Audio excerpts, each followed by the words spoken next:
जुगनू जो light produce करते हैं ये कैसे करते हैं? लूसीफेरन ऑक्सीजन से रिएक्ट करने के बाद लाइट प्रोड्यूस करता है। दो स्ट्रॉन्ग बल्ब्स होते हैं, वो इतनी लाइट प्रोड्यूस करते हैं कि you can read the newspaper very easily. Mobile towers, Towers. Radiation, because bees are the best navigators. They are going about 10 to 15 kilometers. Yeah. And our mobile towers is releasing that electromagnetic radiation. And majority of the bees is not coming back. अगर बीज नहीं रहेंगे तो 4 साल हम सब खत्म हो जाएंगे अगर bees नहीं होंगे। 4 साल में With 4 years. जो legs होते हैं उस पे pollen baskets होते हैं। pollen कलेक्ट करते हैं और बास्केट में डाल देते हैं।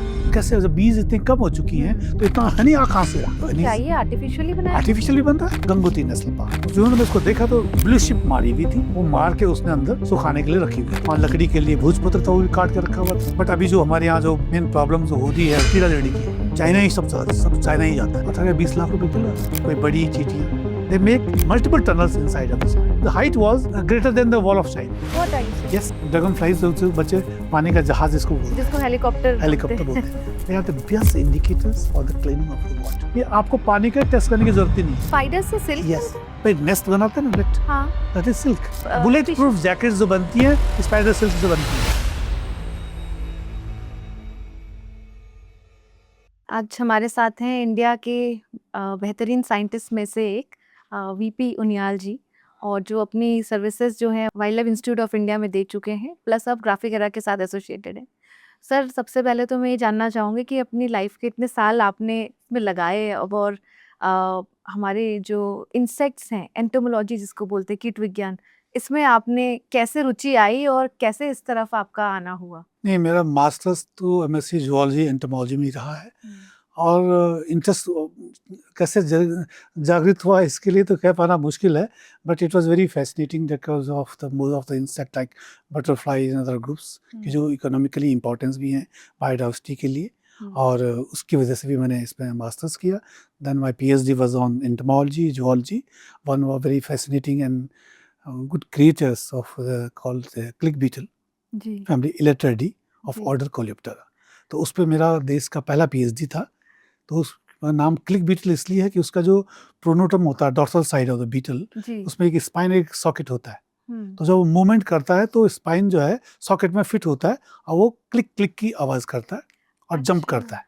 अगर जमीन में गिरा हुआ तो ऐसा लगेगा कि मरा हुआ कीड़ा है, लेकिन वो अपने सेल्फ डिफेंस मैकेनिज्म के लिए ऐसा अनुभव करवाता है कि ही इज डेड। अच्छा। लेकिन जो ही आपने उसका डिस्टर्बेंस छोड़ दिया, आप चले लगे, वो एकदम 2 और 3 फीट तक जंप करता है। तो that is the beetle was very interesting and it was a forest pest, agriculture pest and having रफली 100 स्पीशीज ऑफ इंडिया।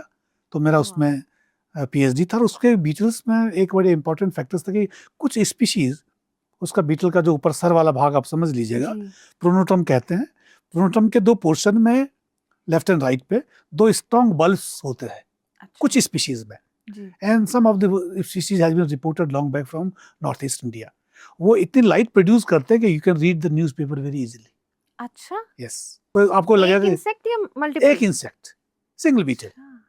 तो डे टाइम पे आपको लगेगा कि वो सारी कुछ शाइनिंग, जैसे रेडिएशन होता था ना पहले घड़ी में दिखते थे, हल्का सा रेडिएशन होता, तो दिन में वो रेडिएशन दिखता, रात में वो घड़ी जो है आपको लाइट देती थी, लाइक दिस।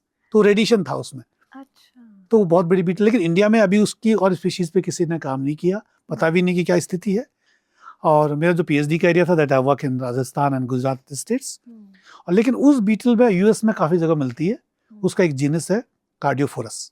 अच्छा। तो वो कार्डियोफोरस यूएस में मिलती है, बच्चे उसको कलेक्ट करते और होटल्स में बेच देते हैं, और होटल वाले उसको लैंटर्न के ऊपर रखते हैं, और क्लिक बीटल जंप करता है तो light is jumping up and down and they enjoy the dinner. It's very fascinating beetles, क्योंकि 3 स्पीशीज हैं इंसेक्ट की जो लाइट प्रोड्यूस करती है। एक तो इलेक्ट्रिडाe बीटल्स, क्लिक बीटल्स, एक फायरफ्लाइज जुगनू, एक फेनोगोरिडी। तो फेनोगोरिडी जो है उसको जो लार्वी होती है, लार्वी लाइट प्रोड्यूस करती है उसकी, लेकिन बहुत कम लाइट होती है। And the second is the जुगनू की जो अभी बहुत कम हो रहा है, फायरफ्लाइज इसको हम बोलते हैं, और they are having lovely 50 species in India. और वो बड़ा फैसिनेटिंग है, आपको पता कि अभी बहुत कम हो रहे हैं, तो उस पर ही हमने कुछ काम किया जुगनू के ऊपर। सर, सबसे पहले पूछना चाहूंगी, जुगनू जो लाइट प्रोड्यूस करते हैं ये कैसे करते हैं? जुगनू के एब्डोमेन वाले पार्ट में एक एंजाइम होता है लूसीफेरन। लूसीफेरन ऑक्सीजन से रिएक्ट करने के बाद लाइट प्रोड्यूस करता है और ब्लिंक करता है, जो जुगनू टिमटिमाते हैं। लेकिन वो कम क्यों हो रहे हैं? आपका जो लूसीफेरिन है, that peoples are collecting it and it is caring for the cancer and blood clot. जो लूसीफेरिन एंजाइम है जी, तो उसके लिए भी वो है, लोग कलेक्ट करते हैं, उसकी वजह से भी उसकी जो है संख्या कम हो रही। और दूसरी जो मेन संख्या उसकी कम होगी, it is good indicators of clean environment.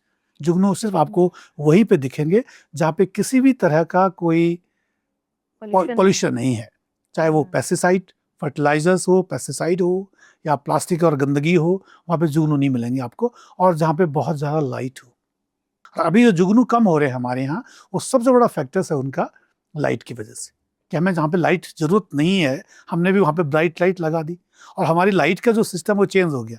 पहले की लाइट येलोइश लाइट होती थी बल्ब वाली, अभी होगी हमारी एलईडी लाइट्स। एलईडी लाइट का फोकस यह कि कम एनर्जी हमें, कम कंजप्शन हो लेकिन ब्राइटनेस ज़्यादा मिले। उस ब्राइटनेस की वजह से जुगनू का जो मेटिंग बिहेवियर है वो डिस्टर्ब हो रहा है। अच्छा। जुगनू क्या करता है कि मेल हमेशा जमीन से 5 या फीट ऊपर होता है और फीमेल जमीन में होती है। मेल ऊपर से ब्लिंक करता है, उसके 1 सेकंड में 5 या 6 ब्लिंक्स होती है, and it depends species to species. दूर वैली में हमने काम किया तो यहाँ पे सिर्फ 7 स्पीशीज है। तो ब्लिंकिंग करने के बाद बहुत सारे जुगनू टिमटिमाते हैं, लेकिन उसके ब्लिंकिंग में नीचे फीमेल उसको कम्युनिकेट करती है, ठीक है, और फीमेल कम्युनिकेट करेगी, उसी को कम्युनिकेट करेगी इसको फीमेल चाहेगी, that having the communication with the blinking. अगर 20 जुगनू मेल ब्लिंक कर रहे हैं तो अगर नीचे में जो फीमेल्स होंगी तो उनका आपस में जो है कम्युनिकेशन और ब्लिंकिंग के थ्रू कम्युनिकेशन हो जाता है फॉर द मीटिंग। और लाइट की वजह से क्या ये नहीं हो पा रहा? लाइट की वजह से नहीं हो पा रहे। हमें जहाँ पे जरूरत नहीं है लाइट की, हमने वहाँ पे भी लाइटें लगा दी।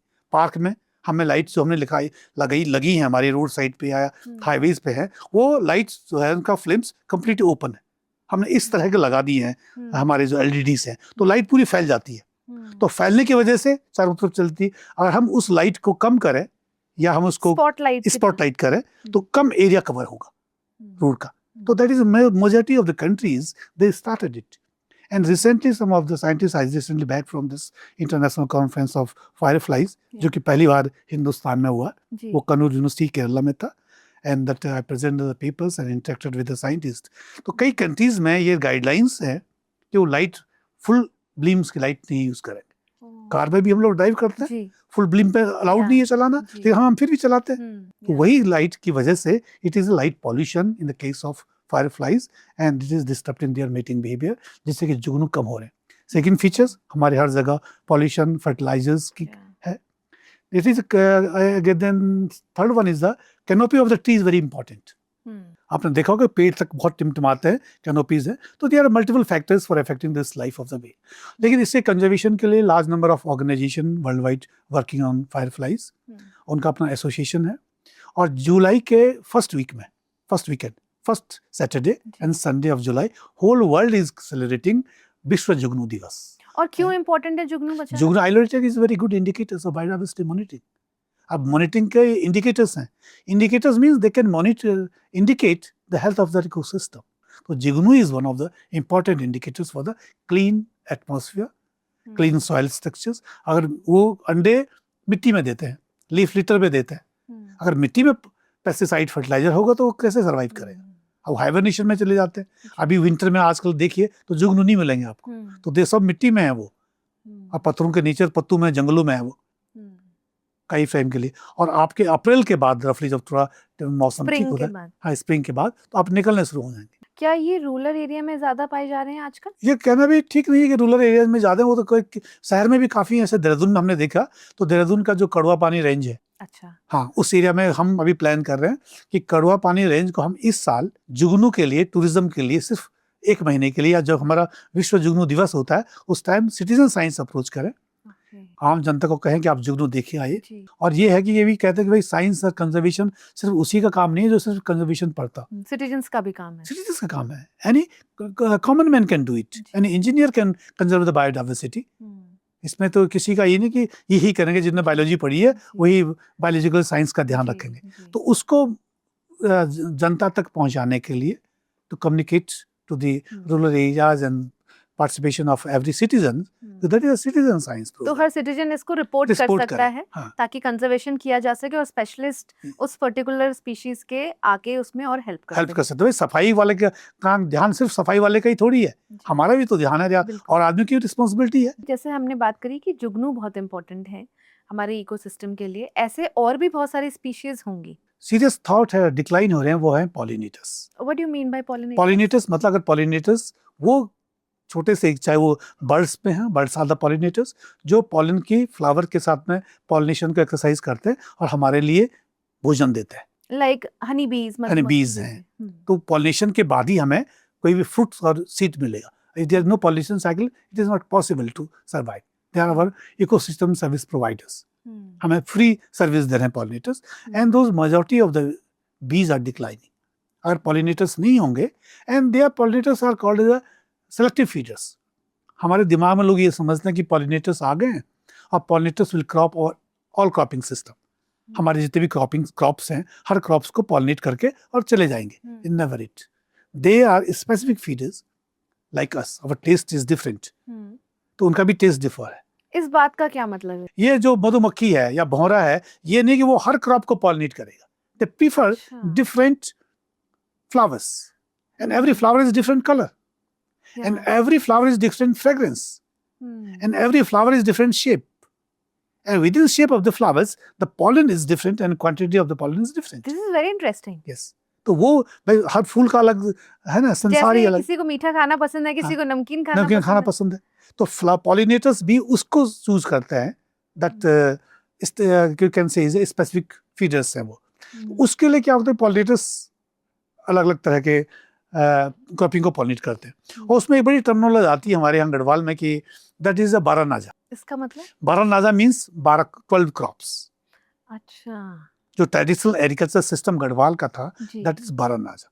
अगर आप मानसून में देखें, जो हमारी मानसून की क्रॉप्स होती हैं, तो एक खेत में कई तरह के फसलें होती हैं। आपका फिंगर मिलेट भी होगा जी, और आपका फॉक्टेल्स मिलेट भी होगा, ठीक है। तो मींस अगर डिफरेंट क्रॉप्स हैं तो डिफरेंट फ्लावर्स, और डिफरेंट फ्लावर्स हैं तो different pollinators. So it was the kind of the Baranaja. वो भी सिस्टम धीरे धीरे खत्म हो रहा है। हम बारानाजा की तरफ, ट्रेडिशनल एग्रीकल्चर सिस्टम की तरफ न जाके हम मोनोटोलस सिस्टम स्टार्ट किया, एंड उसका एक और फैक्टर्स है कि we are using exotic species of the crops. हर पॉलिनेटर जैसे मैंने बात की आपसे, that is link with this specific kind of cropping system. और हमारे गढ़वाल में, हिमालयाज के सिस्टम में, या कहीं पे भी यूनिक क्रॉप समझ लीजिए आप, हमारी जो ट्रेडिशनल क्रॉप्स हैं वो रिप्लेस हो रही हैं। We are using exotic crops. जैसे अगर आप देखें मार्केट में, तो अगर पहले हम लोग मार्केट में जाते तो विंटर वेजिटेबल्स सिर्फ विंटर में मिलती थी, सीजनल वेजिटेबल्स होती थी। अब वेजिटेबल्स मार्केट में आपको थ्रू आउट द ईयर मिलेंगी। करेक्ट। हमारी जो स्पीशीज है, जैसे गढ़वाल का आप जिंजर ले लीजिएगा, और कई सारी स्पीशीज हैं, कुछ दालें हैं, वो सब एक्सोटिक आ गई। तो those exotic cropping system is also responsible for replace of our pollinators and decline of the pollinators. वो काफी खत्म हो रहा है। हमने एक स्टडीज किया पूरा हिमालयस के ऊपर, बम्बल बीज के ऊपर। आवर कंट्री इज हैविंग रफली 60 species of bumble bees and रफली 35 to 40 स्पीशीज इन हिमालयास। हमारा जो हिमालयन सिस्टम है, इसको हम अल्पाइन पास्चर्स कहते हैं, और अल्पाइन पास्चर्स में पेड़ तो नहीं होते, लेकिन very high value medicinal plants और फ्लावर्स होते हैं। तो majority of the bumble bees and pollinators surviving on those flowering system of high altitude areas. Bumble bees की बात करते हैं, भौरा जिसको बोलते हैं। जो क्लाइमेटिकल कंडीशंस चेंज हो रही हैं, tree line is shifting, tree line upwards. भाई पूरा ग्लोबल तो वार्मिंग हो ही रहा है ना, तो ट्री लाइन शिफ्ट हो रही है, और फ्लावरिंग जो है, ट्री लाइन शिफ्ट होगा तो फ्लावर्स जो 4000 मीटर अल्टीट्यूड या 3000 मीटर अल्टीट्यूड के फ्लावर्स हैं, इफ टेम्परेचर विल राइज तो they will decline very fast, and those pollinators are dependent because of that, उसी पे फीड करेंगे। जो फ्लावर नहीं होंगे आने वाले, हमने जो प्रेडिक्शन किया कि रफली 2050 एंड 2075 तक क्या स्थिति होगी, तो majority of the 30-40% of the pollinators will die. उनको प्रेफर्ड फूड नहीं मिलेगा जो उनके प्लांट्स हुए। Secondly, what is happening right now is the majority of the flowers is flowering quite early. जो कि हमारा, अगर उत्तराखंड की आप बात ही करें तो प्रूनस है, जिसमें जो यहाँ का गढ़वाली में उसको कहे पहिया जिसको कहते हैं जी उसका, या आड़ू वाला जो पूरे की फैमिलीज के फ्लावर है जो कि लगभग फरवरी में खिलता है। आड़ू देखें आप तो अब खिलना शुरू हुआ। बुरास बहुत बड़ा एग्जांपल है जी। इसमें, जनवरी में बुरास हाँ, खिल जा रहे हैं। नवंबर में I am having the pictures कि अभी उखेमठ में कुछ एरिया में नवंबर में बुरास खिल गया, तो कि बुरास फरवरी के बाद खिलता है आफ्टर मेल्टिंग ऑफ स्नो। लेकिन जो पॉलिनेटर्स बुरास पे अब आपके प्रूनस पे मार्च में आना था, तो वो खिलना था, तो वो तो मार्च में नवंबर में नहीं आएगा। The kind of shift of the phenology and mismatch of the flowering season as well as the association with the pollinators. So this is one of the reason of decline of pollinators. तो various factors हैं इसके कि जो climatic change की वजह से हमारे जो indicators हैं जिसको हम bio indicators कहते हैं, on the basis and presence of those indicators we can monitor and assess the health of an ecosystem of any area. वो सब मिसमैच हो रहे हैं और ये it's a kind serious issue about it in conservation practices are needed. And subsequently जो हमारे central India है, Punjab, Haryana, UP, central UP, उसमें जो use fertilisers and pesticide use हो रहा है, they are also responsible for declining of pollinators. उसके मैं आपको एक केस स्टडीज है जो हमने हिमाचल में किया, कुल्लू वैली में, very close to the Great Himalaya National Park. You walk in Great Himalaya National Park also, कि कुल्लू वैली में, that is Kullu valley is known for the apple. और पूरी वैली में अभी वहाँ भी बहुत बड़ा फेमस है, अभी वहाँ भी बहुत बड़ा चेंज हो गया, सेब के बगीचे लगभग खत्म ही होने वाले हैं वहाँ पे, क्योंकि टूरिज्म इतना बढ़ गया, रोड साइड पे पूरे कंस्ट्रक्शन चल गया, लोगों ने शिफ्ट कर दिया, कोई एग्रीकल्चर सिस्टम की तरफ नहीं जा रहा। और एप्पल में यह कि थोड़ा इंसेक्ट का अटैक बहुत जल्दी होता है, तो caring is needed it. For caring of those trees they use high dose of pesticides. Before flowering they do is pruning. Winter में वो अपने पेड़ की पूरी देखभाल करते हैं, उस पे पेस्ट लगाते हैं ट्रंक तक, ट्री ट्रंक तक, तो ट्री ट्रंक का पेस्ट लगा के to protect the tree from the insect.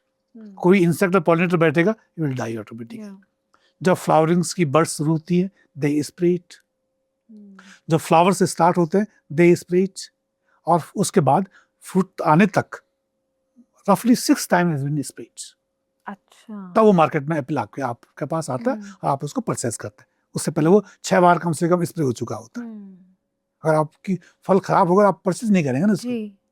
तो उसकी वजह से क्या हुआ कि they kill all the pollinators in few years. तो वहां क्या हुआ कि flowering was full, all apple tree was blooming, but there was no fruit. फिर उन्होंने क्या किया कि आर्टिफिशियल पॉलिनेशन स्टार्ट किया। एंड आर्टिफिशियल पॉलिनेशन भी pheromones. Pheromones is an enzyme. Okay, enzymes माने टू अट्रैक्ट दोस बीज। तो हर पेड़ पे एक एक बॉटल प्लास्टिक की, उसके अंदर फेरोमोन्स लगा दिया, डाल दिया, काइंड ऑफ एंजाइम्स। तो उस फेरोमोन्स की वजह से बी अट्रैक्ट हो गई। तो इसकी कोई स्मेल आती है? Yes, they feel it only. अच्छा, हाँ, बीज आपके 20 बॉक्सेस हैं आपके, वो बॉक्स से बी रफली 15 to 20 किलोमीटर दूर तक जाती है टू कलेक्ट द पॉलन। ये उनका रेंज है और फिर वापस आती है। तो जिस बॉक्स से गई वो उसी बॉक्स में वापस आएगी।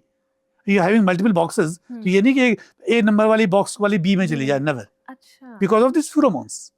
आपने जंगल में देखा होगा, घरों में भी चींटियां जाती है तो सब लाइन से जाती हैं, एक के पीछे एक, दे रिलीज द फेरोमोन्स। तो that pheromones they use to attract the pollinators, और उससे रिट्रीव हुई हैं बीज। और ये सबकी स्पेसिफिक एक स्मेल होती है, स्पेसिफिक स्मेल्स होती है। तो they retrieve it, and for the retrieving they trying to conserve it. और अब कुछ वहां पे बीज जो है सस्टेन हुई हैं पॉलिनेशंस के लिए। So this kind of case studies of pollinators of the pheromones and kind of things also. Sir, pheromones बहुत सारे एनिमल्स यूज करते हैं, यस, फॉर मेटिंग के लिए। यस, वाइल्ड लाइफ में तो फेरोमोन्स यूज होता है, बट वेरी डेंजर इट। अगर आप घर के पास लेपर्ड आ रहा है, आपने फेरोमोन्स रख दिया, तो the female या male will attract on the basis of pheromones. तो इंसेक्ट के लिए फेरोमोन्स की स्टडी भी है, और इंसेक्ट्स और एनिमल्स की स्पीशीज ऑटोमेटिकली रिलीज भी करती है, बॉडी प्रोड्यूस भी करती है, that's basis of that pheromones. तो वो is the kind of decline. And second cause of decline, some studies conducted on this bees is the mobile towers, radiation, because bees are the best navigators. They are going about 10 to 15 kilometers and more than that and coming back. And our mobile towers is releasing and that electromagnetic radiation. So our all the area, our houses, office is full of radiation. Not all Wi-Fi's are there. Wi-Fi is there, or mobile is the radiation. Radiation. Those radiation, then when bees is coming back, worker bees, this the radiations, the electromagnetic radiation are disrupting their navigation behavior. And majority of the bees is not coming back to the hives. Oh. So this was the study conducted on this radiation is a very, very serious cause of concern And of if this they're decline. not coming back, अगर वो तो वापस नहीं colonies आए are declining. तो उनकी colony खत्म हो तो वो जाएगी, survive नहीं कर survive पाते. नहीं करेंगे. So this is study conducted This is the in, major reason yes, why bees. yeah, we are have done the extinct. study in Dehradun also, and some scientists work in Kerala also, and other part of the country, and scientists is working, and they are very serious concern about it. And worldwide, they are thinking about this, how this bees are declining, and what are the reasons, and how we will protect those bees. तो bees के लिए भी एक अलग authorities हैं, protect bees, bee day मनाया जाता है, and people are walking and they are thinking But sir, that way. practically क्या ये possible है? Because we cannot go back from radiation or using Wi-Fi's now. अब उसके बदला तो जिंदगी नहीं है. If you go visiting any area and there is no signal, so you will not stay over there. Sir India के बाहर कैसे मैनेज करते हैं या क्या पॉलिसीज नहीं, हैं? डिक्लाइन तो वहाँ भी है बीस का, ऐसा नहीं है कि वहाँ नहीं है, वो भी तो वही फैसिलिटी यूज कर रहे हैं, but there guidelines is very, they are not using any pesticide, limited pesticide, fertilisers. हमारे यहाँ उस पर कोई रोक टोक नहीं है. सर इंसानों को भी इफेक्ट करता है? नहीं, बी डिक्लाइन विल तो अगर नहीं हो, बी डिक्लाइन होगा, हमारा सर्वाइवल कैसे होगा? आप फूड कैसे अगर लाएंगे? बीज नहीं रहेंगे तो हमारा survival. Einstein was the scientist, you know about it? या आइंस्टीन. आइंस्टीन ने कहा था कि विल देयर इज नो बीज, no man.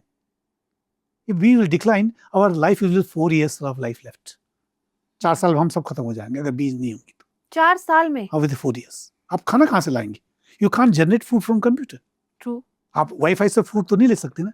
आपको सॉइल चाहिए, वाटर चाहिए, क्लाइमेट चाहिए, then you will grow your crops and then you will survive it. मैं मेरी फैमिली हम कैसे कंट्रीब्यूट कर सकते हैं कि बीज डिक्लाइन ना हो? बिकॉज हम वाईफाई तो अब बंद नहीं कर सकते, वाईफाई बंद नहीं इंटरनेट कर सकते. Our kitchen gardens is best experimental plots. How? आप जो कई लोग अभी छतों पर लगा रहे हैं, कुछ कर रहे हैं, जी. तो वहाँ पे वो ग्रो कर रहे हैं ना प्लांट्स को, कि प्लांट्स ग्रो कर रहे हैं, फ्लावर्स ग्रो कर रहे हैं, ग्रीनरी डेवलप कर रहे हैं. एंड उनसे यही रिक्वेस्ट है वो वहाँ कहीं किस तरह का फर्टिलाइजर पेस्टिसाइड यूज ना करें. जो बची हुई हैं वो तो बच जाए. Main threat is the pesticide and fertilisers. मैं समझता हूँ कि आप अगर देखें मार्केट में तो शायद ही ये लगता है कि कोई भी सब्जी हो, वो कभी आपने सरदे हुए देखी है मार्केट में आजकल? सर अब तो फ्रूट्स में भी दाग धब्बे नहीं होते, पहले दाग धब्बे हुआ करते थे. हाँ, वो भी क्लीनेस नहीं कि पहले कोई फल है बहुत जल्दी खराब हो जाता था. अभी फल जल्दी खराब नहीं हो रहे, वो अपने आपने रखे हुए हैं. आपके पास सिट्रस प्लांट्स हैं, चाहे गुआवा है, चाहे कोई भी है, चाहे एप्पल है, आपने अपने टेबल डाइनिंग टेबल पे रखे हुए तो हफ्ते भर तक खराब नहीं होने वाले. बिल्कुल. तो खराब क्यों नहीं हो रहे हैं वो? Because of that reasons also. तो दैट इज, इसका इफेक्ट अभी नहीं होगा, लेकिन लॉन्ग टर्म्स जो इफेक्ट्स होंगे इसके very dangerous for our survival, our health and our surrounding also. कई सारे रीजंस हैं इसमें. पॉलिनेटर्स की बात नहीं है इसमें, कई सारी चीजें like butterflies, they are good pollinators. And our country is having roughly 1,500 species of butterflies and different butterflies in different zone. जो हिमालय की बटरफ्लाई है वो आपको साउथ इंडिया में नहीं मिलेंगी, central India is different, north east is different because of the temperature and climatical and habitat also. And the best and beautiful butterfly is our country is the Kesari Hind. और ये कहाँ मिलती is a state butterfly of Arunachal Pradesh. अच्छा. तो उसके है दिखती हैं काफी, क्या कुछ स्पेसिफिकेशन? कलर्स है, सो मल्टीपल कलर्स. अच्छा. हाँ, अदरवाइज हर तितली बहुत खूबसूरत है. 1,500 species, every butterfly is beautiful, but they are playing very important role for our environment, and they are our litmus test. Litmus test of environment change. Up early morning, you are coming to your office, bright sunlight, your kitchen gardens, butterflies flying it. दिन में अगर बादल आ जाए, बारिश हो जाए, they all disappear. So they are litmus test of our quick climate change. So वो भी खत्म हो रही. They are अभी हमारे pollinators हैं. And bees की तरह butterflies भी equally important. Equally important. They are also pollinators. Bees हमारे primary pollinators हैं, because उनके जो legs होते हैं उस पे pollen baskets होते हैं.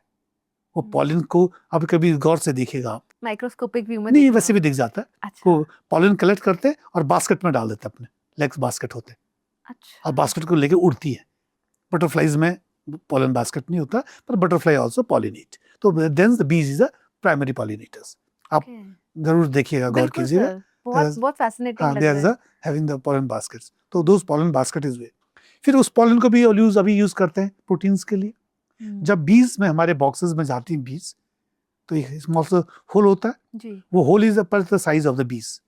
उस पे भी जो है एक हल्की सी स्टिप लगा लेते हैं कि जैसे बीज अंदर तो चला जाए और पॉलन बाहर गिर जाए, अच्छा। तो उस पॉलन के फिर कैप्सूल्स बनते हैं, small tablets, and they are nutritious. और ये किस काम आते हैं? द बॉडी के प्रोटीन्स के लिए अच्छा। Highly nutritious. अगर आप और चीजें ना खाएं हम्म। और पॉलिन्स के जो आप टैबलेट ले लें तो देख लो fulfil your enzymes and your body requirement also. वो सेल होती है मार्केट में, उसका कॉस्ट जो है हनी से ज्यादा कॉस्टली है। किस नाम से सेल होते हैं सर? और पॉलिन प्रोटीन्स का। अच्छा। और आप अगर हनी की बात करें तो दैट इज हनी प्रोड्यूस कैसे, जब बीज इतने कम हो चुकी हैं तो इतना हनी आ कहाँ से रहा? तो हनी क्या ये आर्टिफिशियली बनाया? आर्टिफिशियली बन रहा है भाई। आप मार्केट में जाएं और you just go say that I need Honey for 10 containers, तो वो कहेंगे 10 के आप 100 ले लीजिए। And you go in market and just go all the stores, you will get thousands of containers. Have you seen the honey boxes any around surrounding your area? No. Honey एक दिन में तो नहीं बनता ना, इट रिक्वायर्स 6 महीने month, लगते हैं यार। 6 महीने कम से कम। जी। और 6 मंथ में फिर एक बॉक्स से 6 to 8 kg हनी आपको मिलेगा। और शॉर्ट टर्म बेनिफिट्स हम ज्यादा देखते हैं, Short long terms- term benefit नहीं देखते। यस, क्लाइमेटिकल कंडीशन, अभी अब आग लगेगी तो आप देख लीजिएगा गढ़वाल का टेम्परेचर, सारे चारों तरफ धुआं, तो वो कहीं ना कहीं ह्यूमन को अफेक्ट करेगा। इतना पॉल्यूशन जो चीजें हैं उस आग की वजह से, टेम्परेचर की वजह से। अभी रिसेंट पास्ट में जो भालू बाहर आ गए, बहुत क्या ज्यादा, रीजन है सर? बहुत ज्यादा अटैक था भालू का, जी। कि भालू जो है मतलब रहना मुश्किल हो गया था। लेपर्ड तो अटैक करते हैं, लेपर्ड तो था ही, भालू बहुत लेपर्ड तो कई टाइम से है, जी। लेकिन भालू का ये पहली बार देखा गया कि इतनी संख्या में भालू बाहर आ गए और बच्चों का, लेडीज का, गांव में लोगों का जाना मुश्किल हो गया। It is the main reason that भालू जो है अक्टूबर के बाद हाई एल्टीट्यूड एरियाज में हाइबरनेशन के लिए चले जाते हैं, एंड वो फिर बाहर आते हैं आपका जब बर्फ पिघल जाती है। तो 3-4 months they are inside in hibernation, वो हाइबरनेशन में गए ही नहीं। And why is that? The reason is, एक तो टेम्परेचर कम नहीं हुआ, बर्फ तो बिल्कुल गिरी नहीं। बर्फ तो हमें अभी किसी कुछ दिन पहले तो बर्फ गिरी है जी। हाँ, तो वो बर्फ नहीं गिरी। उसके बाद अगर आप पुराना भी देखें कहीं कि चाहे हमारे अल्पाइन पास्चर रहे हों, चाहे हमारे रिलीजियस प्लेसेस रहे हों गढ़वाल के, वो 6 महीने के लिए बंद होते थे, फिर कपाट बंद हो गए। अल्पाइन पास्चर्स में या जो टूरिज्म के लोग थे ऊपर, वो भी अपने दुकानें वगैरह सब बंद करके नीचे आ जाते थे। सीजनल माइग्रेशन होता, वो कोई बंद ही नहीं हो रहा। अभी जो तुंगनाथ का जो एरिया है, one of the beautiful area, very close, and flora flora से भरपूर रिचेस है, ऑली है, वो 6 महीने बंद होता था। और 6 महीने वहां कोई जाता नहीं था। फिर वो जो बर्फ पिघलती थी उसके बाद फिर वो लोग जाते थे वहां। अभी पिछले बर्फ गिरने से पहले एक दिन में 2000 गाड़ियां थी। तो 2000 गाड़ी में तो फिर लोग कितने रहेंगे? एक गाड़ी में 4 लोग भी रहे होंगे, तो आप कितने लोग वहां घूम रहे थे? और उतने लोग वहां घूम रहे हैं तो फिर भालू अंदर कैसे जाएगा? ठीक है, तो वो हाइबरनेशन के लिए तो गए ही नहीं, किसी भी एरिया में नहीं। आपका पूरा जो विंटर आपने जो टूरिज्म में स्टार्ट हुआ है, that is very serious. Sir अब तो ऑल वेदर रोड आ रही है, अब तो हमारा All weather road is और fine. बढ़ जाएगा। All weather road is fine, but you अब have to- शीतकालीन यात्रा की बात हो रही हाँ, है, तो वो अल्पाइन आपको बंद करने पड़ेंगे। हमारे लिए ये कहना कि हमें बंद करने पड़ेंगे अल्पाइंस, लेकिन जो लोग इकोनॉमिकली और एरियाज है हमारे, अल्पाइंस तो बंद करो, ऑल एरियाज है। हमें रोटेशन कैरिंग कैपेसिटी करनी पड़ेगी कि हमें कितना टूरिस्ट को भेजना है। You see this structures of Mussoorie when during your weekends. तो we have to regulate it. तो ये सब चीजें सोचनी पड़ेंगी और हमें टूरिज्म को रेगुलेट करना ही पड़ेगा, अदरवाइज और एंड कैरिंग कैपेसिटी पे हमें स्ट्रिक्ट एक्शन लेना पड़ेगा। They have done this carrying capacity in the case of Gangotri national park. वहाँ एक दिन में सिर्फ 150 लोग ही जाएंगे फ्रॉम गंगोत्री टू गोमुख जी, और अपना कूड़ा भी वापस लाएंगे और उनको एक दिन के वहाँ स्टे करना पड़ता। बोज भाषा में स्टे ओवर दिया। पॉलिसी लेवल पे तो हमारे पास पॉलिसीज बहुत अच्छी बनी है, बट इम्प्लीमेंटेशन इज नीडेड। कैसे इम्प्लीमेंट हो सकती है? अभी I am very sorry to say about it, अभी इतने लोग अब कांवड़ की यात्रा चलेंगी। हम भी किसी का विरोध नहीं कर रहे, हर आदमी आ सकता, हर आदमी का अधिकार है, कंट्री सिटीजन्स, बट उसको भी रेगुलेट करना पड़ेगा। हम किसी लिए बना थोड़ी कर रहे हैं कि ना आइए, is good, most welcome, but regulation होना चाहिए कि कितने लोगों को जाना है। तो वो जैसे एक लिफ्ट में अगर 8 लोगों की कैपेसिटी है और 12 भर जाए, हाँ, तो प्रॉब्लम आएगी ना। तो वो है, हम लिफ्ट में आने वाले को नहीं करें भाई अभी वापस आ जाएगी, तुम फिर चढ़ जाना। नंदा देवी एक्सपेडिशन की बात करना चाहूंगी। सिर्फ एक नंदा देवी नेशनल पार्क है जिसको कि टूरिस्ट के लिए बंद किया हुआ है। वो इसलिए कि एक तो वहाँ जाना बहुत डिफिकल्ट है, it is toughest than to go Mount Everest. कि वहाँ हाँ, उसमें तो रूट के लिए पहले आर्मी की परमिशन चाहिए, आर्मी साथ में जाती है। I have done the Nanda Devi expedition in 2001 with Indian army. तो वहाँ पहुँचना बहुत मुश्किल है। तो उसका पूरा जिम्मा जो है रूट बनाने का, ब्रिज लगाने के, रोपिंग का आर्मी को दिया जाता है। अच्छा। तो आर्मी पहले उसको पूरा अपना काम कंप्लीट करती है, फिर उसमें आर्मी के कैंप्स और ये टूरिस्ट आते हैं। तो I visited 2001 as a expert of biodiversity monitoring, कि असेसमेंट आप करके आइए कि वहाँ की बायोडाइवर्सिटी क्या है, क्या क्या चीज़ें हैं। उससे पहले भी एक्सपेडिशंस गए हैं, उसके बाद भी गए। तो इट वाज दैट कि every 10 years the expedition is going, and I reach up to the after 8 days to the base camp, Sarso Patal. I spent 10 days inside the park, observe whole what is the plants and birds and butterflies and other species of animals. वो हमने पूरे एक document किया, document करने के बाद submit a report and then presented with the Indian armies sir क्या officials. Difference आपको दिखाई दिया जो हमारे बायो रिजर्व्स ओपन हैं और जो बंद हैं? उसमें डेफिनेटली कि जहाँ पे कोई आदमी जाएगा ही नहीं तो बायोडाइवर्सिटी तो रिच होगी, वहाँ रिसोर्सेज ज़्यादा हैं। और नंदा देवी में बता रहा हूँ आपको कि जो कोर एरिया तक पहुँचना बहुत मुश्किल है। उसके जो ब्रिज है वो आर्मी ब्रिज टेम्परेरी ब्रिज लगाती है, तो फिर मल्टीपल रिवर जो आती है वहाँ से आपको मल्टीपल टाइम्स आपको क्रॉस करनी पड़ती है।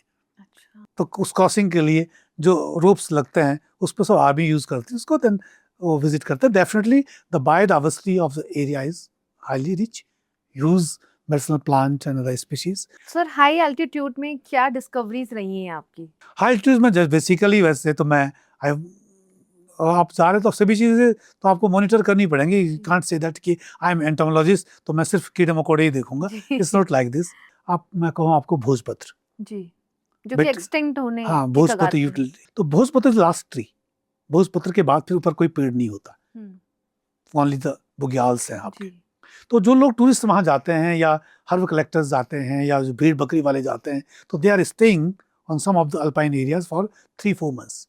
वो अक्टूबर में वापस आते हैं और मार्च अप्रैल में अब बर्फ पिघलेगी तो वो अपनी बकरियों के साथ अल्पाइन चले जाते हैं बुग्याल्स में, and they spend some times. तो उनका जो लकड़ी का जो सोर्स होता है वो भोजपत्र होता है। हाँ, कि उनको तो खाना बनाने के लिए लकड़ी चाहिए वहाँ पे, और आखिरी लकड़ी मिलती और आखिरी लकड़ी वही है। तो तो उसका इम्पैक्ट जो है भोजपत्र पे भी जो है काफी चीजें हैं कि लोग कर देते हैं। फिर भोजपत्र जो उनको मिल जाता है वो अपना काट के रख लेते हैं। फिर हमने कई जगहों पे देखा कि दिस अदर इज लास्ट जूनिफर। जूनिफर क्या होता है? जूनिफर ही कोनिफर है बट स्टंटेड, बहुत छोटा, बहुत बड़ा पेड़ नहीं होते हैं जूनिफर्स के, और वो कच्चा भी जल जाता है। शर्ब्स की तरह। शब्द हाँ है, बड़ा मतलब झाड़ी समझ लीजिए आप, काइंड ऑफ जी। झाड़ी होती है कोनिफर के नुकीले जैसे निडल्स हैं उसके जूनिफर। लद्दाख में लोग कई बार जूनिफर को जलाते भी हैं पूजा के लिए, सुखा के धूप के लिए यूज करते हैं, तो वो लोग फिर जूनिफर को भी काट लेते हैं। And juniper is the best soil binder. Alpine pastures में, अदर एरियाज में वो मिट्टी को जकड़े रखता है, तो सॉइल इरोजन होने से रोकता है। वो क्या करते हैं, टूरिस्ट भी कहीं अगर अल्पाइन में चला गया, फंस गया, तो वो भी उसी को काट लेता है। हमारे पिछले पॉडकास्ट में आईएफएस राजीव भरतरी सर रहे और उन्होंने आपका एक एडवेंचरस कहानी का जिक्र किया था।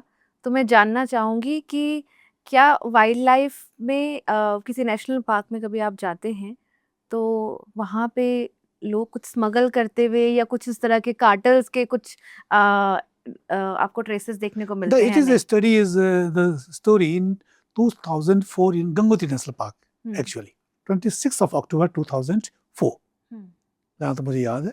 तो उसमें हम लोग जा रहे थे, वहाँ पे एक अल्पाइन पास्चर्स भोजबासा से काफी पहले एक स्मॉल हट थी। तो हट में कोई Nepalese were working over there, he called me कि साहब आप जा रहे थे चाय पी के जाइए। तो मेरे दिमाग में ऐसे आ कि ये कह रहा है चाय पी के जाइए, थोड़ा इसका एरिया देख के आ जाता जी। उस जो मैंने उसको देखा तो उसने अंदर हट के अंदर ब्लू शिप मारी हुई थी, जो कि वहाँ का शेड्यूल 1 स्पीशीज है एंड सबसे ज्यादा हमारे गंगोत्री नेशनल पार्क में मिलती है। वो मार के उसने अंदर सुखाने के लिए रखी हुई थी। तो जो ही मैं गया उसको मल्टीपल्स ऑफ देम, तो उसको उम्मीद नहीं थी कि ये नीचे आ जाएंगे।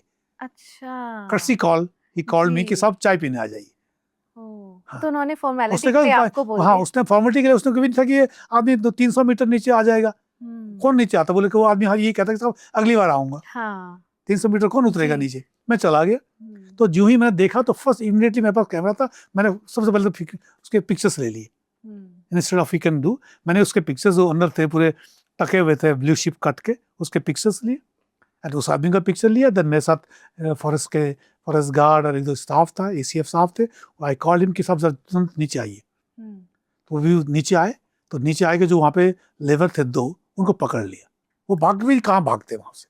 वो तो टेरेन ही ऐसा हाँ है। टेरेन भागते भी तो तभी तो हमारे साथ तो हम पकड़ ही लेते उनको, तो वो रुक गए, उनको कहते भागने की कोई जरूरत नहीं, आप रुकिए वहाँ पे। फिर वो लोग आए, वो देखा, देखने के बाद उन्होंने कुछ वो वहाँ लकड़ी के लिए भोजपत्र था वो भी काट के रखा हुआ था, क्योंकि वो लोग खाना बना रहे थे, लकड़ी चाहिए, तो भोजपत्र वह कटा हुआ था। तो फिर उसके बाद वो केस बुक होता है, तो पूरा प्रोसेस हुआ, हमने वो पूरा उनको हैंडओवर किया और हम लोग अपने यात्रा पे चले, मैं डॉक्टर रमेश। तो वहाँ पे एसी स्टाफ और फॉरेस्ट गार्ड और डिप्टी रेंजर्स होते, उन्होंने केस बुक किया। केस बुक करने के बाद वो पूरे उसका क्या कहते हैं उसको, जो सामान था, केस ब्लू शिप्स हो गया, सब नीचे गंगोत्री लाए। फिर प्रोसेस स्टार्ट हुआ, फिर उनको फिर क्योंकि शेड्यूल 1 स्पीशीज़ थी और उसमें तो नॉन अवेलेबल वारंट होता है इमीडिएटली, तो वो लोग पकड़ के फिर केस करने के बाद टिहरी जेल चले गए। फिर मेरे पास जो पिक्चर्स थी, they proof those on the basis of those pictures, वो कोर्ट में पुट अप हुई। तो फिर कई टाइम के बाद फिर वो केस क्या डिसाइड हुआ that I don't know, but it was the incidence कि ऐसा भी होता है कि आपकी रिपोर्टिंग की वजह से इतनी बड़ी चीज हाँ उसकी रिपोर्टिंग सामने आ हाँ गई। हाँ। बट अभी जो हमारे यहाँ जो मेन प्रॉब्लम जो होती है उत्तराखंड और पिथौरागढ़ में, वो कीड़ा जड़ी की है। जी कीड़ा जड़ी की वजह say that is a very high priced, yes yes, and fungus है, बहुत कॉस्टली है। उसकी वजह से लोग, लोकल लोग तो अब जा नहीं रहे, वो बाहर वालों को हायर कर रहे हैं। सर सुनने में आ रहा है कि चाइना बहुत इंपोर्ट कर रहा है। चाइना ही सब चाइना ही जाता है मेनली। 18-20 लाख रुपए किलो है 1 केजी। तो वहाँ पे अब जो इस सीजन में बर्फ के बाद समझ लीजिए आपकी पूरे alpine pastures full of this activities. लोगों ने सब कॉन्ट्रैक्ट दे दिए, जो गांव वाले हैं उनका अपना एरिया है कि हमको यहाँ से लाना, वो खुद नहीं जा रहे, वो बाहर के लोगों को हायर कर रहे हैं। बाहर के मतलब बाहर के Nepalese and some of the livers also live outside the state, ठीक है, वो उनको पैसा दे देते हैं, वो वहाँ से कलेक्ट करते लेते हैं और वहाँ पूरे डिस्टर्बेंसेस एंड इरोजन, मारपीट, ये सब चीजें चलती हैं। तो it is very serious concern about. जबकि कीड़ा जड़ी कॉर्डिसेप्स जिसको बोलते हैं, Yes. ये स्पोर्ट्स में बहुत ज्यादा यूज कई होता चीजों में है यूज होता है एनर्जी के एनर्जी लिए। एनर्जी अभी चाइना यूजुअली अपने Doing, स्पोर्ट्समैन yes, स्पोर्ट्स हाँ, पर्सन के लिए हाँ, इसको अभी हमारे यहाँ सबसे बड़ा जो प्रॉब्लम है पिथौरागढ़ उस एरिया में, इस साइड में तो नहीं है, गढ़वाल में बहुत कम है, मुनस्यारी के आसपास मुनस्यारी में ज्यादा है। That is also cause of decline of alpine vegetation and alpine flora and fauna. Sir आपके लाइफ टाइम में आपने ऐसी कौन सी स्पीशीज हैं जो डिक्लाइन होते हुए देखी है या फिर एक्सटिंक्ट होते देखी हैं? आई वुड से yellow throated Martins, white TM जिसको कहते हैं, और गढ़वाल में उसको तितराला जिसको बोलते हैं। ये क्या होता है? वो येलो थ्रोटेड मार्टिन्स मिल है, अच्छा हाँ, जोड़े में रहता है, हाँ, जोड़े में रहता है, बड़े sweet and very fast movement करते हैं। और जो खेतों में आसपास जो है चिड़ियों के जो है एग्स को उनको डिस्ट्रॉय करते हैं। एंड वो और कोई काफी इंसेक्ट की species? It is very difficult to say about की कौन की स्पीसीज कम हो रही है, लेकिन definitely major group is the fireflies, butterflies as well as your pollinators, bees. तो ये डेफिनेटली डिक्लाइन है। The cause of decline is the habitat destruction and this time of the anthropogenic pressures है। आपने सर बर्ड वॉचिंग में भी काफी researches करी हैं, क्या बर्ड्स में ऐसी कोई स्पीशीज हैं जो एक्सटिंक्ट? बर्ड्स में तो मेनली अभी गौरैया की हम बात कर रहे हैं। क्यों इम्पोर्टेंट है गौरैया? गौरैया तो जिससे पहले कहते हैं ना, गौरैया ऐसी भी वो है ग्रेन ईटर्स है, दाना चुगने वाली चिड़िया गौरैया। उसका जो है कि, और वो जंगलों में थोड़ा कम घरों के आसपास होती है। उसका मेन जो नेस्टिंग बिहेवियर होता है वो वुडन पैनल्स होता है, लकड़ी के जो मकान है उनके पैनल के अंदर जो पत्थर वाले स्लेट्स होते हैं और बीच में जो लकड़ी लगाते हैं उसके अंदर वो घोंसले बना लेते हैं। वो कभी पेड़ पे घोंसला नहीं बनाती है। आपके जो घर के आसपास हेजेस लगाई उसमें घोंसला नहीं बनाते। तो ह्यूमन हैबिटेट के आसपास रहते हैं। हमने घर के स्ट्रक्चर्स बदल दिए हैं। पहाड़ों में जाएं, रिमोटेस्ट ऑफ द रिमोटेस्ट जो भी विलेज में भी जाएं, वहाँ भी आपके मकान का स्ट्रक्चर बदल गया। हमारे जो ट्रेडिशनल हाउस थे वुडन पैनल्स वाले, वो खत्म हो रहे हैं धीरे धीरे। तो उनको एक तो नेस्टिंग का जो है जगह नहीं मिल रही बनाने की। दूसरा फैक्टर ये कि वो दाना चुगने वाली चिड़िया है। आप रूरल एरियाज में देखें या सिटीज में भी देख लेते हैं आप पहले, कि पूरा जो है घर का जो दाल और आपकी गेहूं ये सब चीजें सुखाई जाती थी धूप में और साफ की जाती थी। ठीक है, उस साफ करने और सुखाने में कई सारे सर्वाइवल्स थे। आपकी चींटियां हो गई, बर्ड्स हो गई, कई सारी चीजें उसको उस पर डिपेंड होती थी। वो प्रोसेस खत्म हो गया। हम सिर्फ सामान प्लास्टिक पैकेट्स में लाते और अपने कंटेनर में डालते। ठीक है, तो उनको जो है ग्रेन ईटर्स जो बर्ड्स थी उनको ग्रेन कहाँ से मिलेगा? आपने मुझे एकदम नॉस्टैल्जिया में ले गए हाँ, आप। और हाँ, मैं वाकई में याद कर रही हूँ कि पहले मम्मी या दादी लोग हाँ। सूपे से साफ करते थे सुपा चावल। है ही नहीं किसी को। अगर नए बच्चों को आप बताइए कि सुपा क्या होता है, I can they can't identify it. कई बार हम ध्यान नहीं देते, इतनी छोटी छोटी चीजें डिपेंडेंट होती हैं इस पे। हाँ, तो वो चीजें खत्म हो गई। तो हम तो अनाज कहीं सुखा ही नहीं रहे।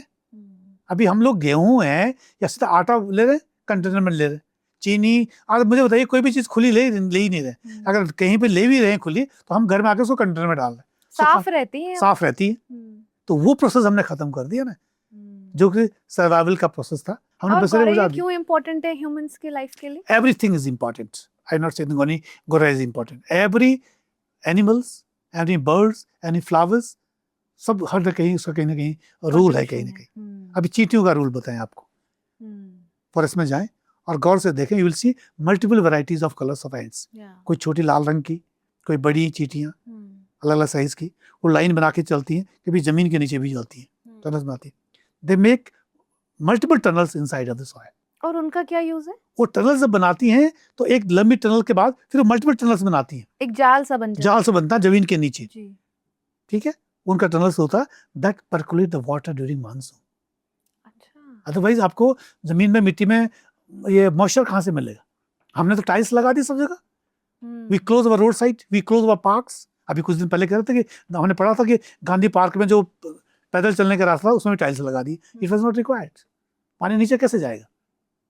Percolation of the waters in the soil, we stopped everywhere.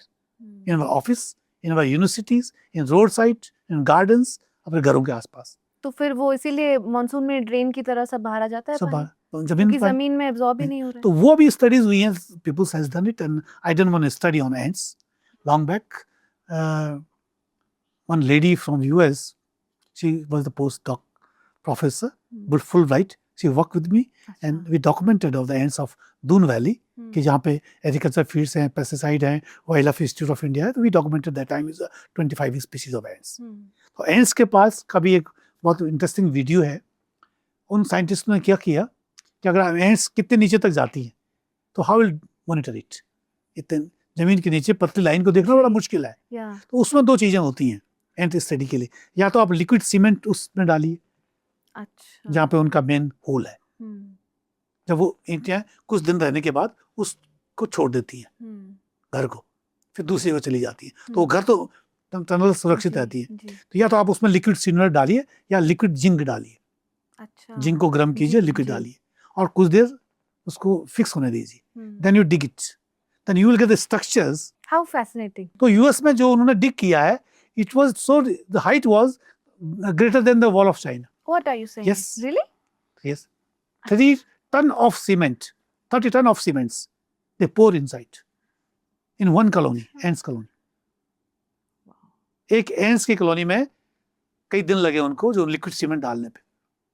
और जब उन्होंने डिग किया स्लोली इसको, तो उसकी डेप्थ इतनी थी कि greater war than China. It was a wonder of the world study. तो हमें एंट्स का तो नॉलेज ही नहीं है जी कि हमारे कितने एंट्स हैं, how many ants in your kitchen garden, you don't know. So if your kitchen garden is full of ants, it means the kitchen garden habitat is healthy. आपने बहुत अच्छी बात बोली कि हर किसी चीज का एक रोल है। कि नेक्स्ट जो डिक्लाइन हो रहा है, that is our seed structures, बीज। अगर आप बच्चों को घर में 5 बीज दे दीजिए, they can identify it. That is decline of the knowledge of traditional knowledge. उन्हें अब ये नहीं, नई जनरेशन को नहीं पता चलेगा कि how you will get the potato and tomato and onion and other seeds. अभी हमने क्या किया, ग्राफिकरा यूनिवर्सिटी में एक प्रोग्राम जनरेट किया, since I am working as a centre for sustainable ecology and biodiversity research. That centre I established in the Ghimtoli in Rudraprayag, 2000 metre altitude, very unique area, thick forest of Taxus baccata, wallichiana and deodar. और उस हमने कई organisation से किया। तो वो हम schools में बच्चों को छोटा प्रोग्राम दे रहे हैं, गाँव में जाके स्कूल में, जस्ट आइडेंटिफिकेशन ऑफ बीज, सीड्स का ही एग्जाम होगा, इट्स सिटीजन साइंस। बच्चों को बीज ले जाने वहाँ पे, ठीक है, और उनको कितने पहचान लो, तो कितने बच्चे कितने पहचानते, फिर उनको उस तरह से अवार्ड दिए जाएंगे, कैंपेन होगा और काइंड ऑफ एक्सरसाइज ऑफ बीज। अभी हम लोग वहाँ पे प्लान किया हमने। अभी आप क्या करते हैं, अपने क्रॉप के लिए बीज मार्केट से परचेस करते हैं, that is hybrid. And that is exotic. हमारे नेटिव बीज है नहीं। बासमती देहरादून की खत्म हो गई, अभी कहीं भी नहीं है, ओनली एक दो फॉर्म्स हैं देहरादून में, उनमें मेरी एक स्टूडेंट पीएचडी कर रही है अभी बस दून बासमती के ऊपर। बाकी पूरी जो है चेंज हो गया, नेचुरल खत्म नहीं, क्योंकि हमने सीड बचाया ही नहीं है। तो वो सीड फिर और खत्म हो जाए, और जो बाहर के सीड आ गए, जैसे हमारी राजमा बाहर की आ गई, गहत की दाल वो बाहर की आ गई, सब एक्सोटिक आ गई, हमने ग्रो कर दिया यहाँ पे। तो उससे क्या हो गया, सॉइल सिस्टम खराब हो गया, they replace our pollinators, our whole ecosystem has been changed. तो small things है, but there's kind of small natural disasters है फ्यूचर के लिए। ब्यास सतलुज प्रोजेक्ट के बारे में पूछना चाहूंगी। 87 में it was in Himachal Pradesh के डैम्स बने थे। उसमें जो है कि जहाँ पे भी रिजर्वायर बनती हैं, जैसे हमारा टिहरी डैम है या श्रीनगर के पास रिजर्वायर बन गया, ठीक है ना, पावर के लिए हमें तो इलेक्ट्रिसिटी चाहिए, और रिवर है तो रिजर्वायर बनाने पड़ेंगे। उसके अंदर जो इंसेक्ट जो भी चीजें होती हैं, यानी उसको कहते हैं बेंथिक फोना, जो वाटर से रिलेटेड होती है। सबसे पहले आप ये बताइए कि हम लोग कहते हैं गंगा का पानी शुद्ध है, क्यों शुद्ध है? क्योंकि उसमें एक तरह का बैक्टीरिया ईटिंग जो भी चीजें हैं, जो बेंथिक्स हैं, तो बेंथिक फोना की वजह से ही गंगा का पानी साफ होता है, ठीक है। और नदी के दोनों किनारे जो बीचेस हैं उसके रफली 10 to 20 मीटर्स तक जो रेत पड़ी हुई होती है, दैट्स कॉल्ड हाइपोरिक जोन। इसका क्या मतलब होता है? Hyporheic zone work like a funnel to clean the water. अच्छा, तो छन जाता है। जो बच्चे लोग पुराने हैं, तो पुराने जब लोग विज्ञान पढ़ते थे, उसमें एक एक्सपेरिमेंट आता था कि 4 घड़ों की विधि पानी को साफ करने की, शायद आपको पता ना हो, हमारे टाइम पे था। इसमें क्या होता था सर? उसमें एक देते हुए पानी को, गंदे पानी को कैसे साफ करेंगे, एक आता था, और उसका चित्र बनाइए आप। तो एक स्टैंड में आपने 4 घड़े रख लिए, सबसे ऊपर वाले घड़े में गंदा पानी, फिर उसके बाद रेत, फिर कोयला, पत्थर, और नीचे के घड़े में पानी साफ आता था। सर मैंने पढ़ा है सेडिमेंटेशन के बाद, sedimentation and cleaning of it, that was the process of hyporheic zone. वही हाइपोरिक जोन हमारे नदी के किनारे के दोनों चीजें होती है। तो those hyporheic zones are full of benthic fauna. जो हमारे प्लैंक्टॉन्स हैं, जू प्लैंक्टॉन्स हैं, they process for cleaning of the waters, ठीक है। तो वो जहाँ पे जोड़े पार्ट होंगे या रिवर का जो साइड होगा, रेत साफ होगी, उस एरिया का पानी साफ होगा, क्योंकि वो बेंथिक फोना और वो हाइपोरिक जोन उसमें काम कर रहा है फनल की तरह, इसलिए पानी रनिंग वाटर इज क्लीन, इसलिए गंगा का पानी साफ होता है। जो स्टेगनेंट पानी हो जाता है, वो गंगा का पानी आया साफ है, आगे आपने डैम बना दिया, पानी रुक गया, हाइपोरिक जोन खत्म। अच्छा, इसीलिए कहावत है कि बहता पानी साफ होता है। हाँ, ठीक है। तो हाइपोरिक जोन तो आपने बंद हो गया, और उस हाइपोरिक जोन की वजह से जो बेंथिक का अपना नेचुरल फ्लो है वाटर में, वो डिस्टर्ब हो गया, उसका धीरे धीरे धीरे धीरे हैबिटेट बदल गया उसका। आपने डैम बना दिया, majority of the fish they migrate back, तो अब डैम बन गया तो मच्छियां वापस तो नहीं जाएंगी, दे माइग्रेट आल्सो, मच्छी भी माइग्रेशन करती है। अच्छा, हाँ, माइग्रेट करती, वो फिर वापस जाती है मुहाने तक। तो आपने अगर डैम बना दिया तो उनका माइग्रेशन रुक गया, और मच्छियों के साथ जो प्लैंक्टन से चीजें, ये सब चीजें बदल गई। तो हमारा जो स्टडी थी पोंग डैम की जो बात कर रही थी, पोंग डैम इन कुल्लू डिस्ट्रिक्ट और मंडी डिस्ट्रिक्ट के बीच में है, तो वहां पे डैम बना था पोंग डैम। तो उस पर एक स्टडी की गई थी कि अभी की स्थिति क्या है। उसके सराउंडिंग्स में बहुत सारे इंसेक्ट होते हैं, जैसे ड्रैगन फ्लाइज, ऑर्डोनेट्स, ड्रैगन फ्लाइज जो बच्चे पानी का जहाज जिसको बोलते हैं, जिसको हेलीकॉप्टर बोलते हैं, they are the best indicators for the cleaning of the water. अच्छा, उसकी स्पीशीज से पता चलेगा कि आपको पानी का टेस्ट करने की जरूरत ही नहीं है। पर सर वो पानी के आसपास तो इसलिए होता है कि वो एग ले पानी में करता है, उसके बाद उसके निम्फ डेवलप होते हैं, और फिर अडल्ट बन के फ्लाई करता है, इसलिए पानी के आसपास वो घूमते रहते हैं। उनकी डिफरेंट स्पीशीज से पता चलता है कि पानी कितना क्लीन है, मडी है, पॉल्यूटेड है, साफ है कि नहीं है। Different species depend on different quality of waters and lay the eggs. हमने उसकी एक स्टडी करवाई national mission of clean Ganga के तहत, and we started from Gomukh to Ganga Sagar, and the student has done very fantastic work. उन्होंने क्या किया, एक्सटेंसिव स्टडी है सर ये तो। हाँ, 5 साल की स्टडी। उन्होंने क्या किया कि हमारे बिजनौर से बोट खरीदी, और बोट में ही सफर किया गंगा सागर तक, ठीक है। तो जहां जहां में रुके वो, जैसे कानपुर चले गए, पॉल्यूशन है, हरिद्वार के पास आप देखेंगे, हरिद्वार में भले कभी कितना सीवर का पानी वहीं जा रहा है, ठीक है। तो डिफरेंट एरियाज में अलग कैटेगरी ऑफ पॉल्यूशन है, तो those species prefer those kind of pollution, उसके बेस से पता चलेगा पानी कितना साफ है। तो those insect, dragon fly, Odonates is the best indicators to monitor the quality of the water.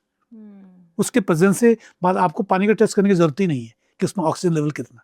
Then I've done some of the study on spiders. अच्छा. हाँ, that is study I done in spiders in Valley of Flowers, Nanda Devi. लेकिन other generally लोग कहते हैं कि भाई कीड़ा मकड़ी दिख जाए घर में तो they are ready to kill it. Yeah. Nobody going to touch it.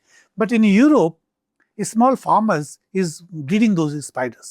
And why is that? They are getting the silk out of it. Spider से सिल्क Yes. मिलता है? भाई नेस्ट बनाते हैं ना नेट. हाँ. That is silk.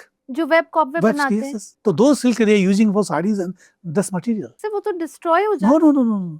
उसको preserve कैसे वो करेंगे? तो बिल्कुल टेक्निक्स है उसकी. भाई सिल्क भी तो आप निकालते हैं कोकून से. Right. That is same process. और इसकी कोई स्पेसिफिक बुलेट प्रूफ जैकेट्स जो बनती हैं स्पाइडर सिल्क से बनती हैं. I didn't know that. In Europe they are breeding, they are having the spider breeding farms. छोटे छोटे farmers का. Also they are getting a lot of money. But in our country not limited people are working on spiders. They are the best indicators of biodiversity monitoring. Ecosystem के हमारे biological control agent का करती है. Different species अपने attitudinal gradient दें जाएं आप तो अल्पाइन का स्पाइडर्स जो होगा बुग्याल की हम जो बात कर रहे हैं उसके प्रेजेंस से पता चलेगा कि वहाँ का एटमॉस्फेरिक टेम्परेचर कितना. और जो सिल्क की आपने बात करी. हाँ उसके तो ये कोई specific spider species? No no no majority of spiders. आपने बड़े बड़े जाले देखे नहीं है स्पाइडर्स के जी. बने हुए तो दैट इज वे. तो spider is very good indicators of this climatical conditions temperatures. आपका फॉरेस्ट का पूरी आओ हवा कैसी है स्पाइडर्स के सिलसिले पता चल जाती है. एंड द स्टडी जो मैं बता रहा था आपको कि जो डैम्स की हम बात कर रहे हैं डैम्स से हम लोग यहाँ आ गए तो डैम्स की वजह से फिशेस का माइग्रेशन रुक गया. बेंथिक फौना डिस्टर्ब हो गया. ये चीजें तो उसका तो इम्पैक्ट रहेगा ना क्योंकि जू प्लैंक्टन्स कई सारी चीजें. और सेकेंडली स्लोली अभी जो हमारा डैम बना टिहरी डैम तो टिहरी डैम वैसे बंद है भी तो 20 साल लगभग हो गए उसको बनने हुए. अभी लॉन्ग टर्म के बाद आप देखेंगे वहाँ पे माइग्रेटरी बर्ड्स आने शुरू हो जाएंगे जैसे कि आपका आसन बैराज है. तो ये पॉजिटिव है. ये पॉजिटिव है बर्ड्स तो आएंगे. इट इज गुड वन कि आसन बैराज है. ये मैन मेड जो रिजर्वायर है मैन मेड है वो जी. और is first conservation reserve of the country. अभी बहुत माइग्रेटरी बर्ड्स आती हैं. Good spot for the peoples. Bird watchers के लिए अच्छा है वो. That is a good signals also. पर टिहरी डैम में अभी बर्ड्स खाना शुरू नहीं हुआ है. लॉन्ग टर्म्स में आप देखेंगे तो क्योंकि बहुत बड़ा रिजर्वायर है birds find out it and migratory birds भी वहाँ आएंगे. लेकिन उसका इम्पैक्ट जो बेंथिक फौना पे है डेफिनेटली उनके लिए तो डिस्ट्रक्शंस है कि फिशेस का माइग्रेशन कई चीज़ों का माइग्रेशन खत्म हो गया. कि अर्थवॉर्म्स के बारे में know about earthworms very important. They enhance the fertility of the soil. ठीक है नहीं वो हमारे कंट्री में लगभग 500 स्पीसीज अर्थवॉर्म्स की टोटल इसके आसपास हैं. तो हमारी कंट्री में एक्सोटिक स्पीशीज आ गई अर्थवॉर्म्स की. And earthworms migrate. Earthworm also migrate. और आपने जमीन अपना किचन गार्डन का खोद दिया मिट्टी में आपको अर्थवॉर्म्स नहीं मिल रहा है तो your soil structure is not good. We need earthworms. ठीक है. अदरवाइज एनहांस कौन करेगा फर्टिलिटी को. हमारे यहाँ बहुत सारी एरियाज में एक्सोटिक अर्थवॉर्म्स आ गए. We are purchasing the plants with soil. South east Asia से हम ऑर्किड ले आए फ्लावर्स ले आए. उस मिट्टी में कोकून्स आ गए. उनके जो एग्स होते हैं वो ऑल्पिन्स के जो हेड होता है ना उसके बराबर होती है. We don't know it. वो आने के बाद ग्रो कर गए एंड माइग्रेट कर गए. तो दे रिप्लेस अवर नेचुरल अर्थवॉर्म्स. सर क्या इसी वजह से कुछ यूएस जैसी कंट्रीज में प्लांट्स ले जाना किसी भी कंट्री में अलाउड नहीं है. Not in US. आप किसी भी कंट्री में सीड भी नहीं ले जा सकते. आप चावल ले जा सकते लेकिन धान नहीं ले जा सकते. 50 से ज़्यादा रिसर्चेस आपने अपने टेन्योर में करा लिया है. इन रिसर्चेस के बेसिस पे कौन सा ऐसा एस्पेक्ट बाकी है अभी जहाँ पे और रिसर्च होनी चाहिए आपके हिसाब से? अभी देखा जाए तो वैसे जो भी कई सारी इंपॉर्टेंट चीज़ें हैं बेसिक रिसर्च और अवेयरनेस तो चाहिए उनको पहले कंजर्व कैसे करें. कहीं ना कहीं हर चीज़ चाहे वो बर्ड्स की स्पीसीज का है चाहे मैं डिस्कस करता एनिमल के ऊपर थी. अभी जैसे मैंने गंगोत्री की बात की आपसे या मैं अभी केदारनाथ वाइल्ड लाइफ सेंचुरी की बात कर मैंने खुद देखा है. I am having the videos कि लोग फीड कर रहे हैं हिमालयन टार को. तो आने वाले 10 एक साल में अगर ये प्रैक्टिस रही तो उनका बिहेवियर बदल जाएगा ना बंदरों की तरह जी. तो इन पर रिसर्च होनी चाहिए स्टॉप होनी चाहिए. तो ये जो है चीज़ें जो हैं ये रिसर्च के लिए नहीं है. ये तो अपने बिहेवियर बदल रहे हैं एनिमल का कई जगहों पे. अभी हम भालू की हमने बात किया तो उसका बिहेवियर बदल गया चेंजेस हो गया ना क्योंकि हमने खुद डिस्टर्बेंस किया वहाँ पे. तो इन चीज़ों पे ही ज़्यादा फोकस होना चाहिए मैं ये समझता हूँ. और मेनली इसका ये कि you have to aware the common man about it. Rules बिल्कुल स्टिक होने चाहिए कि आप ये चीज़ नहीं करेंगे. और कंट्रीज में रूल बहुत स्ट्रिक्ट है, हमारे यहाँ रूल उतने फॉलो नहीं हो पा रहे हैं, इसकी वजह से हमें उसकी चिंता ज़्यादा है, और उसके वजह से हमारे यहाँ जो है ये इन्वायरमेंटल ये काइंड ऑफ डिसबैलेंस होगा इकोसिस्टम में।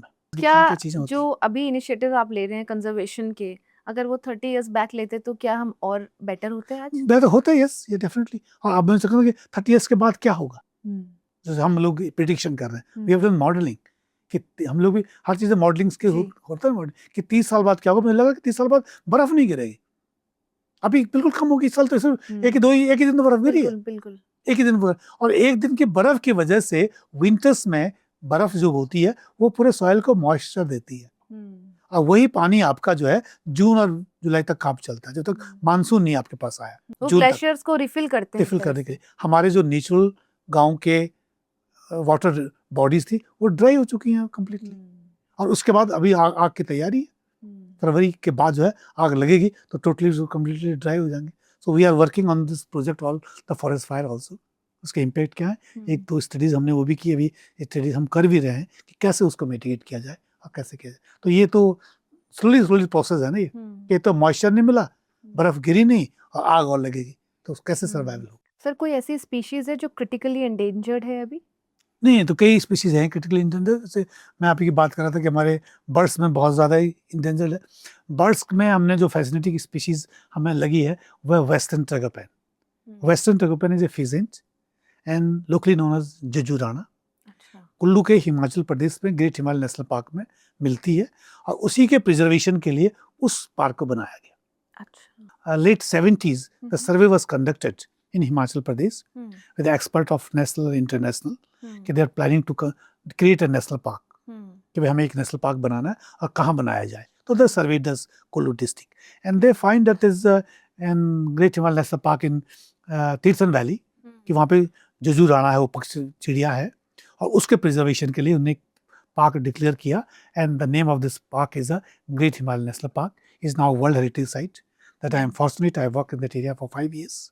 और वो जुजू राणा फिजेंट्स का दुनिया का सबसे खूबसूरत चिड़िया। अच्छा। Yes, local name is juju rana. Juju means birds, rana means king, king of the birds. अच्छा। Yes, very colourful feathers. और any one species which successfully recovered I would say और हैज ग्रोन? अभी ग्रोन में से वल्चर की बात करें तो रिकवरी हुई है वल्चर्स की, I have seen, and vultures पहले से दिखने लगे हैं, क्योंकि गवर्नमेंट ऑफ इंडिया का प्लान है, they are having the rescue centres and breeding centre of vultures in Haryana also, Pinjore में है और असम में है, कई जगह पे है। तो लोगों की उनकी जिसकी वजह से वल्चर्स खत्म हुए थे द ड्रग की वजह से, they stopped it. आपने कैलाश मानसरोवर पे भी एक स्टडी करी है? Yes, I visited in Kailash Mansarovar in 2014. That time, fortunate that I was part of the Indian delegation.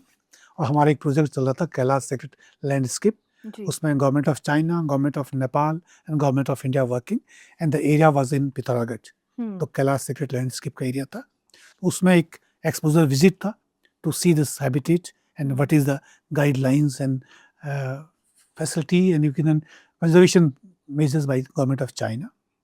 तो उसके लिए हमने गए, अपने वहाँ जो बायोडाइवर्सिटी है, जो और ब्लैक नेट क्रेन्स हैं, ब्लू शिप्स हैं, स्पीशीज हैं, that documented it, and basically on pollinators also. कोई ऐसा स्टेप है जो हम बाहर की कंट्री से सीख सकते हैं? जैसे मैं अभी बात की, हमने मोबाइल टावर्स की बात की आपसे, हमारे कंट्री में तो mushroom growing of towers everywhere, वो रिस्ट्रिक्ट होनी चाहिए, लिमिटेड हो, पहली चीज।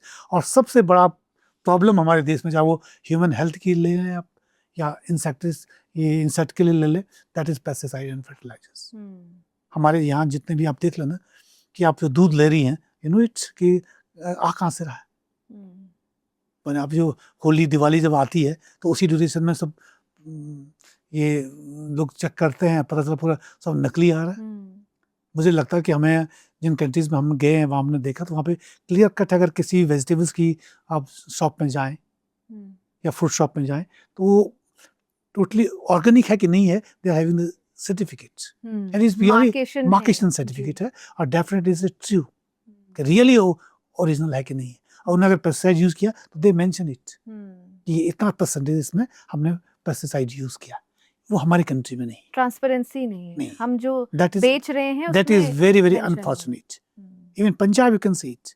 Haryana, I worked for 2 years in the developing as a conservation biodiversity action plan for Haryana.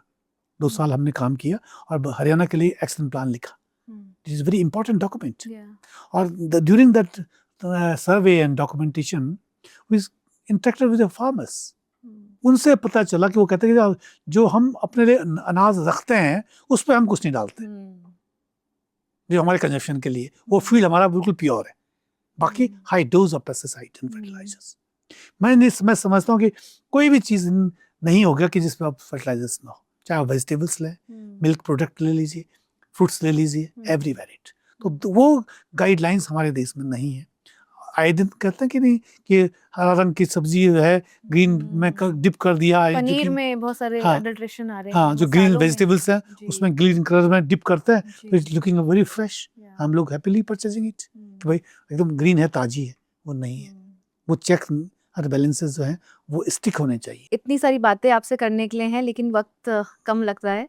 लेकिन फिर भी एक सवाल पूछना चाहूंगी कि आपके इतने एक्सटेंसिव रिसर्च वर्क के लिए पद्म अवार्ड्स के लिए भी आपका नॉमिनेशन गया है. मेरा इस साल नॉमिनेशन गया था पद्मश्री के लिए, but they have categorized on this time on not environment और agriculture sectors, but I am fortunate that at is someone has considered me for this award of Padma Shri. Hopefully we'll see it next year. Sir, हमारी शुभकामनाएं हैं आपके साथ. जल्द ही आपका नाम पद्म award list में ज़रूर दिखाई देगा.